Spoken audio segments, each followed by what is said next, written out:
Hi, it's Debbie Williams, and today this is the second video on stop gambling addiction.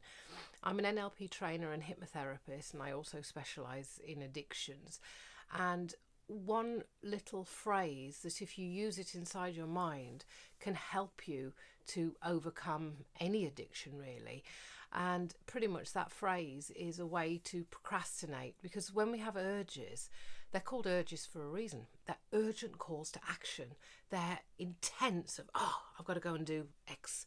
I've got to go and bet on the horses. I've got to go and do to the casino, and etc., etc. So when we have those urges, pretty much we're locked in to that trance for that brief period of time. And the intensity of it often makes us do what the urges are telling us. Yet, if you were to understand that these urges are transient, they come and go. They're intense for a period of time and then they wane.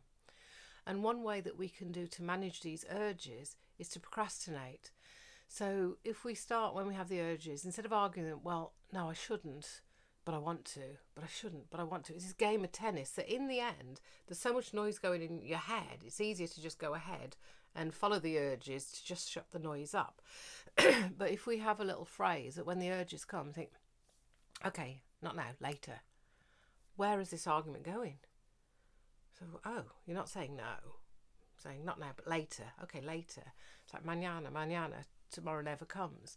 And you can ride over that urge until it wanes, if that makes sense. It's like a child who wants a biscuit and is going on and on. I want a biscuit, I want a biscuit, I want a biscuit. You can't have it, I want it, you can't have it, I want it.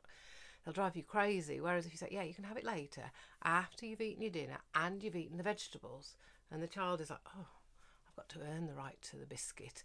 And more often than not, they often forget about the biscuit afterwards because the time has passed, the intensity of the urge has passed.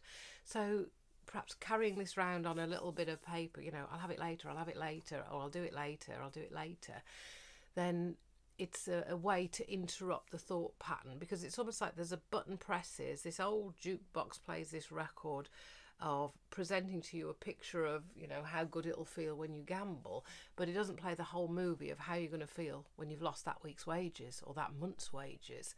So you're clicked into the pleasure part of it, but not the intensity of the feelings of how you'll feel later when you've lost it all. And the brain is being driven for the first image of, you know, how good it's going to feel, not how it will feel over time. And in video 1 I spoke about that, and also in the third video I'm going to do a trance that will help connect the dots so that the urges calm down and that you get a reality check and you start to overcome this addiction. You will need to listen to them over and over and over, but you know, it's no side effects apart from positive ones of connecting the dots of, well, how does this feel over time? Well, it makes me feel absolutely dreadful, so what the hell am I doing it for? So it starts to take away the edge of the pleasure, and we don't want to take everything away. We want to give you something as well. So I plant suggestions that your brain can find other ways that can give you that buzz, because if you think about it, most entrepreneurs take calculated risks. They take gambles, but they work out the odds in their favour.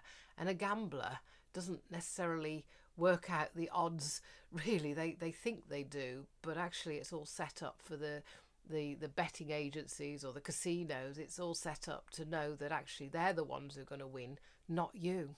Okay, it's great talking to you today. There'll be some resources in the description and that below. So have a look and, you know, bookmark this and please watch these videos over and over, and it will help break this pattern. Bye now.